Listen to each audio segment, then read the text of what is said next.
Welcome home to USA Global TV and Radio, a place where dreams take flight, with authentic storytelling, diverse perspectives and meaningful conversations, where global stories unite and bridges are built beyond all borders.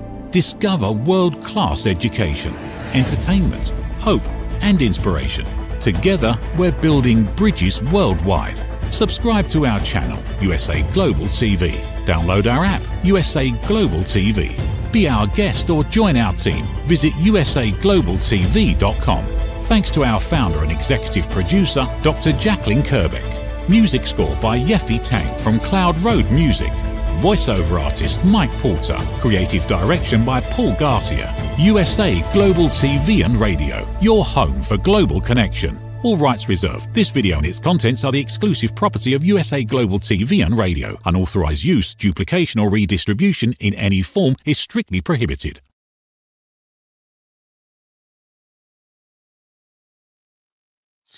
Hi, Red O'Loughlin here. Welcome.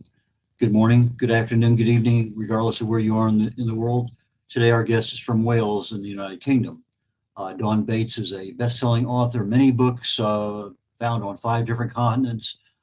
She's a developmental, she develops globally leaders to become authorities, to help others and to expand their brands and things. A lot of things about Dawn today that we're going to cover. So with that being said, Dawn, please join me. Hi, Red. How are you? Exceptionally well, as always. Good. What's the weather like over there in Wales this time of year? Very foggy. Very foggy. Yeah, we've had a few storms where we've had like red warnings and lots of rain and hail, but today it's really foggy, so there's no sailing for me today. Okay, just so everybody knows, we're supposed to get a lot of rain and stuff here in the next hour or so. Not usually a problem, but if I disappear for some reason, that may be a clue. Okay. So you have a passion for helping other people, and you do that through your books and your author academy and your all sorts of things. So let's get started first with the authoring part of your life. When did you start to discover that you were really meant to be an author? When did I discover I was meant to be an author? I call myself an accidental author because I remember saying to a chap once that I was sick and fed up with answering everybody's questions, and that I was going to write a book. And then a year later, I met him again. He goes, "Have you written that book yet?" And I said, "Oh, no." And then I went back and I started writing it. And then about a year after that was published. I was making dinner for me and my children listening. I was due to be a guest on the BBC to discuss the events in Egypt, having lived out there during the uprising. And I was hearing such rubbish.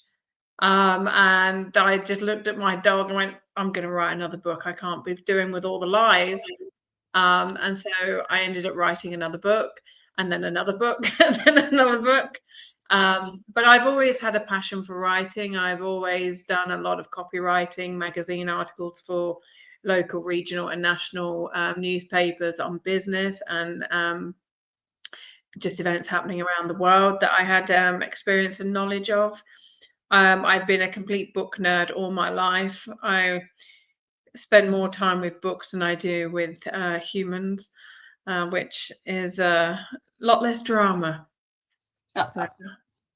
Well, maybe a lot less drama within your sphere of influence, but there's certainly a lot of drama going on in the brain if you're emotionally captured by the events and the action and everything.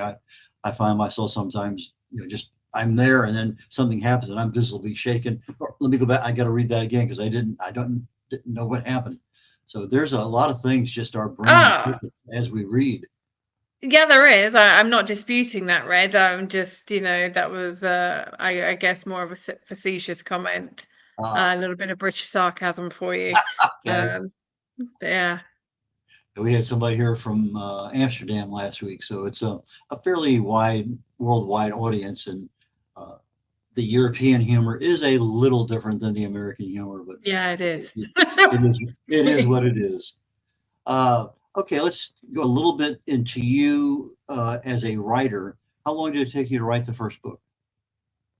The first book, Didn't know, probably about a year.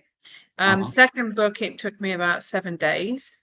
Oh, 77,000 words in 7 days. pretty impressive. I average between 11 and 15,000 words a day when I'm writing a book. Okay. So we're going to get into your series coming up here in a couple of minutes or so. But as you're writing Hey, a book, Eric, sorry, get red. So I just do you see yourself writing a series of books when you first start out, or is the fact that the topic is so wide that you can't cover everything in a normal size book and you have to go to a series? no, each book is very different. I always knew the sequel series would be a series. I knew the Man Up series would be a series. You've just seen Steve pop up there. He is a very dear person to myself, a very dear friend.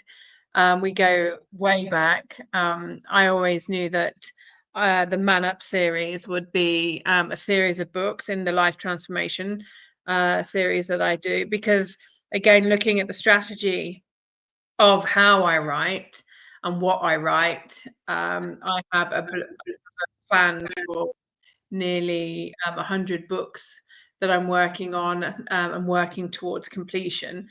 And it's about making sure that everything that I'm doing actually fits into that plan.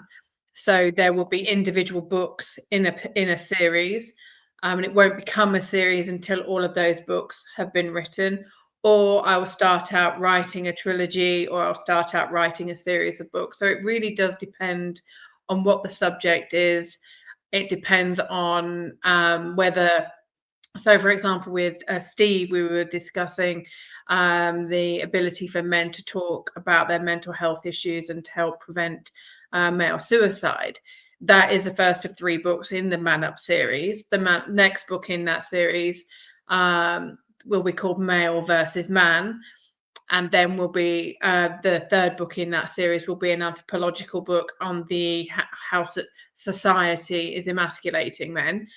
And that's a trilogy within something called the Life Transformation series. So again, it very much depends on what the subject is and how it fits into my plan for the books that I have all mapped out. Okay, so you're writing 10 to 15,000 words a day on your second book. How much time does that involve? Well, when I sit down and write the book, that can, I mean, it depends on the subject, and it will depend on how many notes I have or whether it's just a conscious stream. So, I mean, if I'm using a lot of notes that I've got all laid out, then it will I'll probably only do about 11,000 words in about 10 hours. But if it's a conscious stream, it's something I know it is just pure writing, then it will be about 15,000 words in anywhere between 8 to 10 hours. And that includes, and during those times, I'm getting up and I'm swimming, or I'm getting up and I'm taking the dog out for a walk. I'm getting up and I'm making a freshly cooked meal from scratch. Depends on what the subject is. Okay, so it sounds like you're a full-time writer, regardless of what else is happening. When do you have time for research? Well, it's all part of the process. Yeah. So, and this is the thing, I don't use AI for research either. I don't use AI for my writing. I find AI, when we're looking at research and writing, I find it quite disrespectful to the readers. And it's a very lazy way of writing and researching. I'm not a fan of AI when it comes to literature. But you, again, before you sit down and write a book, you have to do your research. Mm-hmm. Every writer who is a true writer will spend a lot of time researching the material. To not do so would, like I say, it would be insulting to our readers, and also to those who believe in us, because we're going to be invited onto shows like this, or onto stages, or we're going to have titles given to us, such as, I mean, there's one that gets thrown around these days. It's almost laughable, like thought leader, or if we're going to be an industry expert. If we're not writing the book properly and we're not doing our own research, how can we be an industry expert? We're just lying to people. just because we can regurgitate a handful of facts, we need to be able to withstand any part of our book being someone reading any part of it and then challenging us on that book. And if we've had AI write it for us, or we have not done the proper research and we have embodied that knowledge, then we're not being an industry expert. We're not being a true expert on the subjects that we write about, whether it's industry or human rights like I write about, or whether it's trauma, or whether it is environment, whatever it is. We actually have to, when we write something, we're putting our name to it. And unless we value our readers, and we value knowledge and the craft of writing, and our own name and our parents who gave us our name, then what we actually, there's just, as you can probably tell, I have quite strong opinions on the use of AI and people being lazy when it comes to research and writing. So you believe being the full authority, having the credibility, and being able to account for it when required. Absolutely. People believe in us. Everybody that believes in you, and everybody who has interviewed you or supported you on your journey, for you to not do your job properly and research and write properly is insulting, not only to the reader, but to everybody who has believed in you. Why would you want to do that? Why would you want to insult somebody or disrespect their belief in you? Okay, so you're writing, you have some series, in advance nowadays. Mm-hmm. It's a trilogy, or it's going to be more of something else. So you kind of have your mind mapped out. You're talking about 100 books that you want to get done. That's pretty audacious goal there, and I wish you the absolute best on finishing that, maybe even 200. But as you're developing these things, you have a couple different ways of going. One that you truly understand, and you just sit there and just go. Kinds of books are those? Are they over a variety of fields, or are they in the same genre, or what? It can be, for example, if I'm in a conscious stream, I call it the unconscious conscious creation process. So, for example, when I wrote Wallahi, that was written in 7 days. I lived the Egyptian uprising. I knew Egyptian history. I knew what was going on politically. I could just sit and write that. When I wrote Crossing the Line, there were parts of that where I just sat and I wrote it because I lived it, I breathed it. And then the bits that took a little bit longer, I needed to check legal facts, I need to check legal clauses. When I wrote Fair Alpha, that was just a pouring out of my soul. When I wrote Faith, that again was just a pouring out of my soul. These were people's stories I knew. These were stories that had been trusted to me. And they just poured out of me. There were a few things in Pandora that I needed to double check. There were things in Layla that I needed to double check. When I wrote my story as one of the chapters in The Potent Power of Menopause, I knew that story inside out. So that just poured out of me. So again, there are books that I wrote with Debbie Debonair for Alive to Thrive. There were certain things that I needed to check, because if I'm working on an anthology with somebody and I'm helping them to embody their leadership skills, where they're leading a team of others through the process of writing an anthology, and the people are sending me the manuscript, or they're sending me their chapter for me to create it into a anthology, then again I have to check that all of their details that they're putting into the book are factually accurate.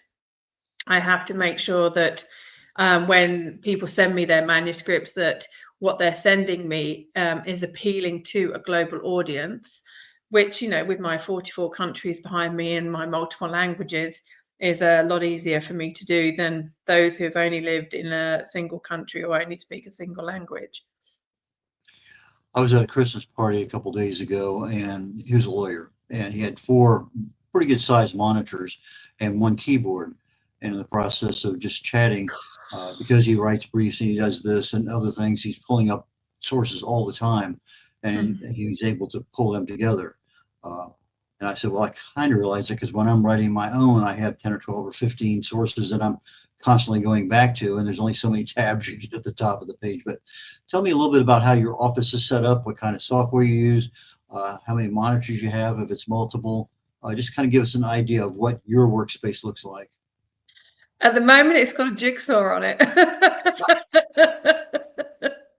um, yeah, my tabs are books. And there will be, I don't like having multiple tabs open. I only work from one single laptop. I don't have multiple screens. That is just overwhelmed for me. That's too much fake light, too much electricity resonance. So I use a lot of books, a lot of notepads. I go through a lot of legal tabs, a lot of post-it notes. I have books open. I will have scraps of paper with notes on it. But yeah, at the moment, my desk has a 1,500 piece jigsaw on it. So yeah, I like a puzzle.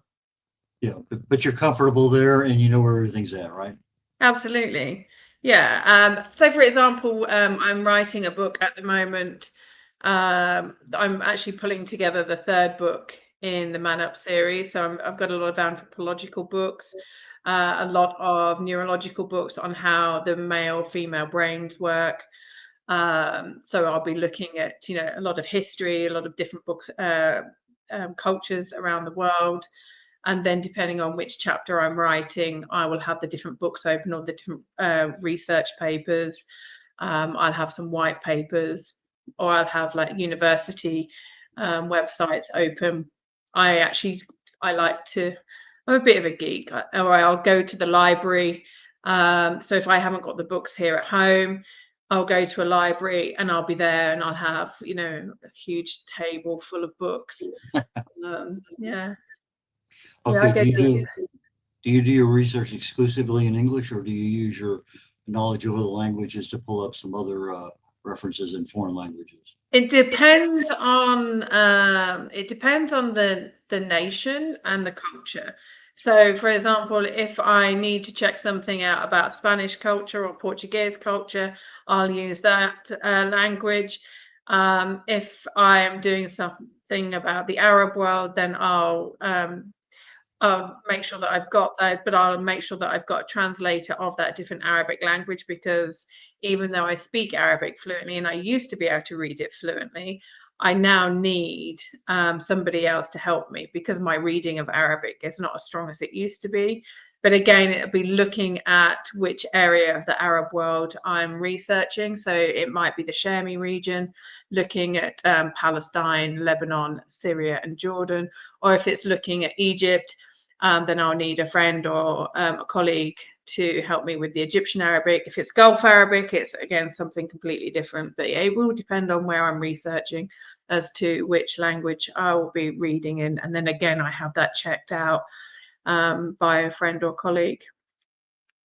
It's not my mother tongue, so again, even though I might be able to speak them fluently, if it's not my mother tongue and I don't understand all the nuances and all the different ways in which something could be shared, then I need to get it checked out. I'm very thorough. Okay, so are any of your books in foreign languages? Not yet. Not yet. No, some of them were going to be translated into Arabic, but I couldn't find a translator that was going to translate the book as it was, rather than having their own political or religious bias written. And that's one of the biggest difficulties when you're translating a book into a different language, making sure that you find someone who, especially with the books that I write, because they are about culture, either culture, religion, or politics. So finding somebody who isn't going to put their own bias is very challenging. And one of the reasons why I write my books the way that I do, and when people come to me for a manuscript assessment and I'm looking at it from a cultural diversity perspective or cultural cohesion perspective, as I like to call it, it's making sure that when they actually go out to translation, there is very little that needs to be changed, and there's very little room for people to actually add their own political bias. Okay, how about editing? The first book took you a year, second book took you a week. I'm sure they both didn't take a year to edit. But what's been your experience with editing, and what have you settled on for the last several books with regard to your editors? I have multiple editors, depending again on the content.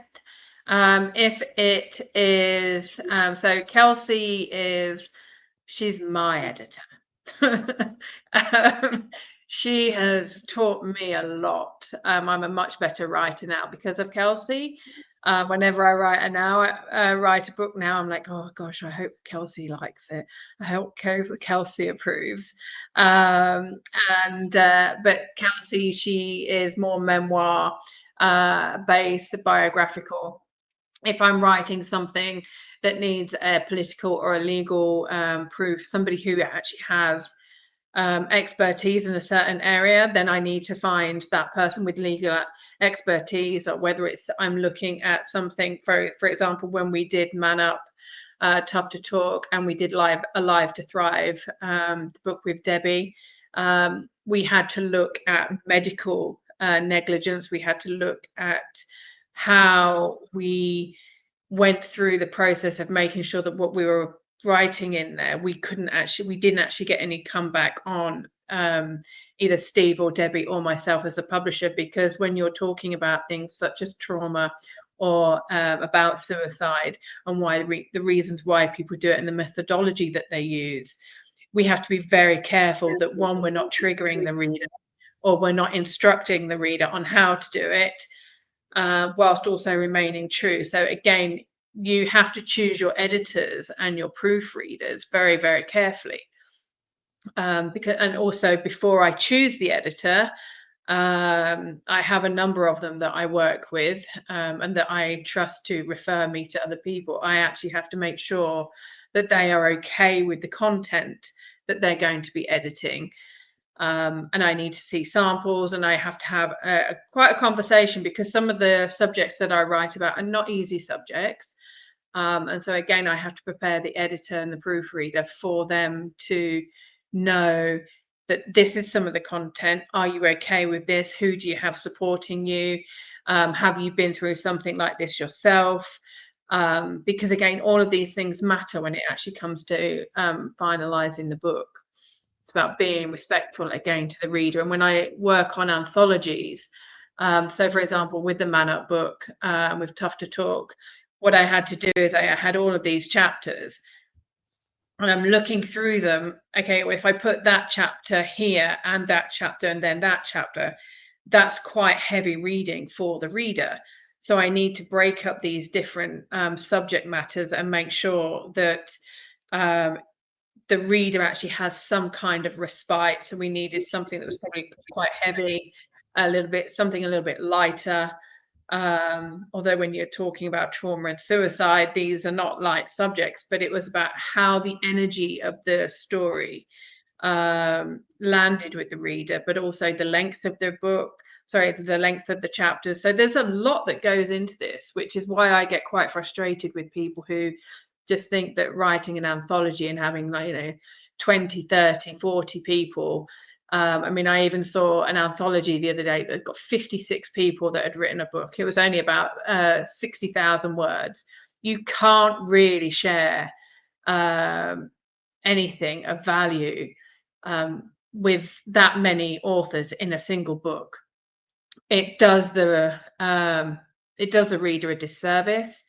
And when you're writing something that is supposed to be of service, which is what a book is, whether it's allowing someone to escape from their life, whether it's educating somebody, whether it's giving them insights, when you see anthologies like that, it's more about the person's ego and prestige rather than actually being of benefit to the reader. You had me going down one path, and I wanted to come back at that one, and now I'm trying to figure out where I was at. I've got a little bit of brain fog recently from some things I was going through this summer. But anyway, audiobooks. Do you have any audiobooks out there? I did not check before I called you, before we joined today. Usually I do, but I apologize. No, that's fine. We've all got stuff that we're doing, and everything is in divine timing. We don't actually have any audiobooks as yet. One, because I've been traveling around the world nonstop for 7 years and getting into a recording studio and finding a space that I could record my own personal books. But so my books have not been put into an audiobook. I think, no, Carmel's book, Unlocked.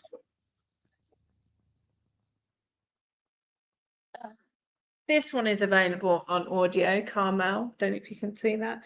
That one's available on audio. What I love about this book is you can feel Carmel in this book. It feels very elegant. Yeah, one of my favorite books, this one. One of my favorites. I love that book. How has your marketing changed for your author career over time?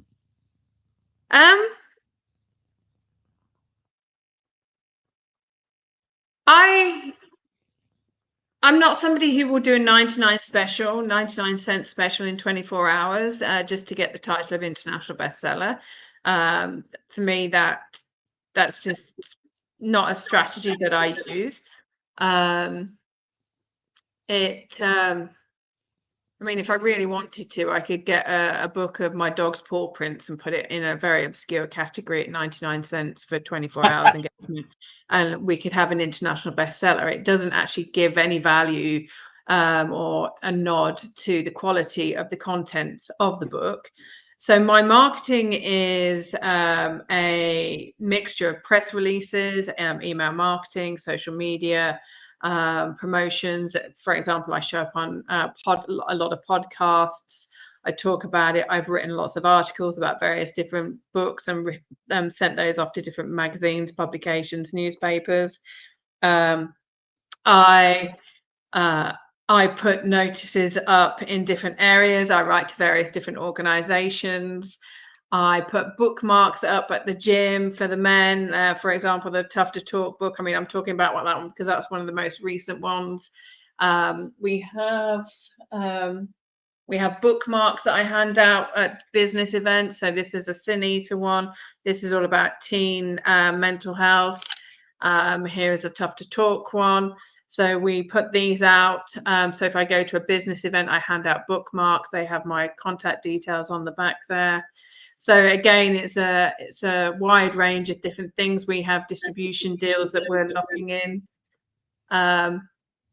Yeah, it just really depends on what's going on internationally. I've written stories for international news platforms as well as national newspapers. We've sold certain stories. So it really does depend on what's going on around the world in the news and the person who has written the book, because there are some people who are not ready for huge marketing campaigns. We've done Facebook ads, we've done LinkedIn ads. It really does depend, because there are some people that want to write the book. So for example, with Carmel, her book writing was more of a healing journey, and for her to invest a large sum of money into herself and to actually go through that process of kicking imposter syndrome. So her book isn't one that is going to be mass marketed, because that's not what she wanted. It was more of, this is who I am, for her family and her friends. And slowly but surely she's building it up, and we're taking it bit by bit with her. So it just depends on the author and what their capacity is and what their comfort zones are, really. And again, how much budget they have. If you have the budget, then the marketing is endless. I read where you spent a fair amount of time on yachts sailing around. Mm-hmm. Yeah, I'm going sailing tomorrow, which is good. Yeah. I'm off sailing tomorrow, weather permitting, so that'll be good. So you've been in the 7 seas, huh? Mm-hmm. Many of the oceans, yeah. 20,000 deep blue. You also have a truth serum podcast. Is that something you do? Did I read that correctly? Yeah, I do. That's we use the truth serum. We're planning out series 3 and 4 at the moment. some of those conversations go as resource material in my 7-week author course, and some of my courses that I do for people. They're upon platforms, so they just go out. People will find those on Apple. They're the first two. I'm not a podcaster. I'm somebody who has conversations. I record them. I'm not intending on adding too many titles to my name. I don't collect titles. I have a purpose and I have a mission, and I need to look at how different people learn. So, for example, if I'm some people might be a kinesthetic learner, some people might be an auditory learner. So when I do my my podcast, it's about looking at, okay, so if they've got a written activity in the coursework that I set my students or my clients, they might need to do something physical. They might have to do some journaling. They might have to listen to a podcast that I've done, or listen, like some of the Truth Serum. And the next two series will be recorded in 2025, and they're going to be more about the subjects of the most recent books. Again, some of the books are promoted throughout the Truth Serum. We're actually looking at that and re-strategizing the podcast recordings. But like I say, I'm not somebody who wants to collect as many titles as possible. I actually have a goal and I have a strategy, and everything has got to fit into that, really. Who's a good client for you for your publishing? One that pays on time. One who's not going to want everything for absolutely nothing. No, a publishing client is somebody who is writing a book about a purpose that has a strong message. It's about creating positive social change, and making sure that people can gain something. Because the thing is, it's like with all of my books, I mean, you'll see Raising Grit there by Beth. Beth wanted to address the issues of mental health as well as the breakdown of families, but also the resilience of our of the youth. And we're looking at how, I mean, I bloody love that book. I absolutely love. I've thoroughly enjoyed working with Beth on that book. That's being published at the end of January by ebook, ready for the paperback to come back out a month later. So end of January for the ebook, end of February for the paperback. And then we'll do the hardback version and then the audio book. So we stagger the publication dates of each of them. So again, it's a social impact book. It's again, let's look at what's actually happening within society. Let's look at some of these expertise. What are you bringing to this? I'm talking to somebody at the moment, and we're looking at pulling a book together about the IT industry and what's going on within that. So yeah, there's quite a bit that it has to be a social impact book. I'm not just going to write and work with somebody just to give them the ego of having the title author. They've got to actually have a purpose driven behind them, and they've got to have the funds to do it. Because I don't buy their manuscript read. I don't take any royalties from any of my clients' books. It's all belongs to them. I'm more of the guardian of their copyright and their intellectual property. I'll publish it, and everything belongs to them. We talked just before the show started about writers. Why do they write? Is it for your ego, or for the mere fact you have a title after your name, or is there a reason for helping people, or whatever it may happen to be? Is that part of what your Author Academy also looks at as far as the people who sign up to work with you? No, the Author Academy is something where anybody who wants to write a book can come and join us. We're launching that fully next year, and there'll be a weekly moment, as my coach Rich calls it. And so people will be able to come on, they'll be able to speak to me, they'll be able to gain expertise when we'll be in a group, and they can pose questions. It can be anybody who writes a book. and they're wanting to get ahead, share ideas and best practice, but to work with me personally and for me to put my fire on the spine of the book, it actually has to be a social impact. If they want me to publish it under their own brand, I can do that. If they want me to publish it, if they, I'm not going to put my brand on something that is not on brand for my company. I will, like I said, I'll help them get published. I'll provide them all the services and all this bits and pieces that they need, but unless it's on my brand and unless their book is of a social impact, I won't work with them on a one-to-one. I'll do a manuscript assessment for people. So if they want me to read their manuscript and give them ideas on it from a marketing perspective, additional revenue streams, if they want me to look at the developmental editing of it and what they need to be looking for, as well as different ways to market and point them in the direction, because if their manuscript is not on brand for me, then I can actually go, well, you might want to speak to this publisher, you might want to go and speak to other publishers that I know, and so I can direct them. But to work with me on a book like Beth did and like Steve did and Debbie, then the book actually has to have a social purpose behind it. What is your preferred method for people to contact you, and then how do they find your books? How do they buy your books? I prefer people to contact me to buy my books, because then, I get, I can put a printed message in the inside and it's a more personalized book. Most people can buy the books from Amazon, but I advise people to go directly to a bookstore.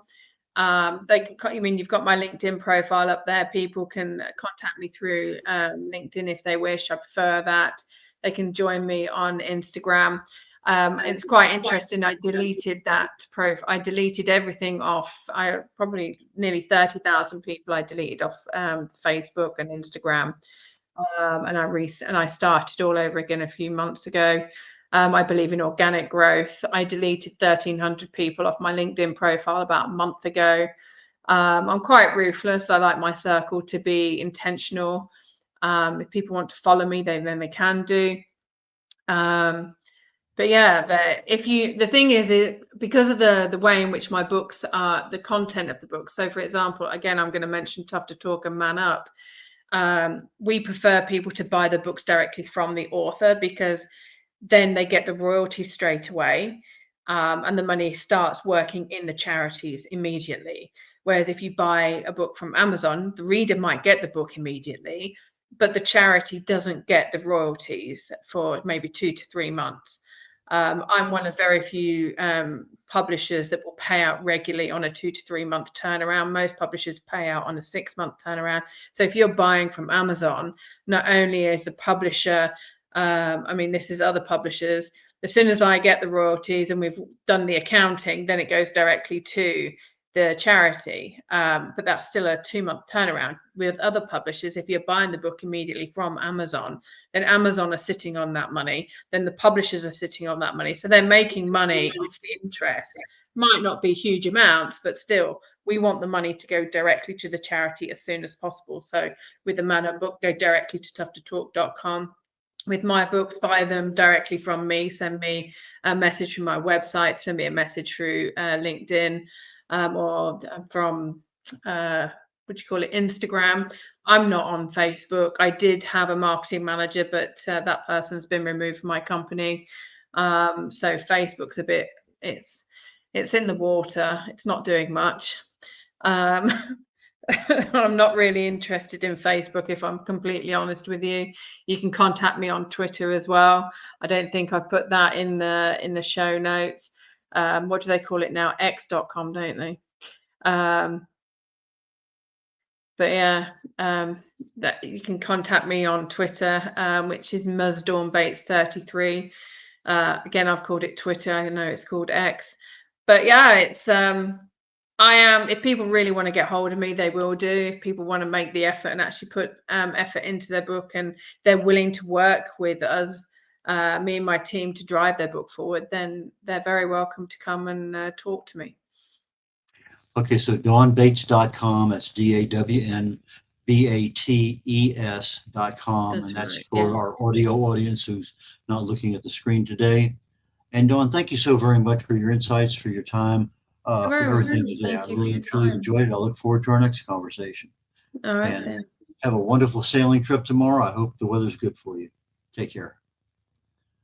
This is Red O'Loughlin. We're signing out on the corner bookstore today. In about 20 minutes, the Wise Ones is going to have Ellen Damaso. She is a fashion empowerment guru who looks at developing your brand and through wardrobe styling and a number of other things. But I expect this to be just a really super enjoyment conversation with Ellen. So please join us if you can. If not, go to YouTube on the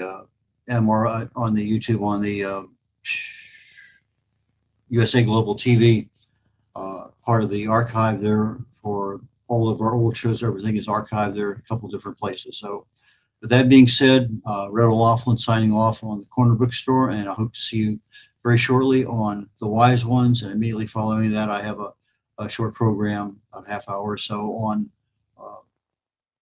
what would I do with regard to your health awareness and stuff about that. So with that being said, have a wonderful season here at the end of the year, and we will catch you next week. Bye now. In a world full of noise, misunderstandings, and interruptions, master the art of listening with Dr. Jacalyn Kerbeck. Dr. Jacalyn Kerbeck is the listening mentor of USA Global TV and Radio and the Amazon #1 best-selling author of Mastering the Power of Elevated Listening. Elevate your listening. Elevate your life.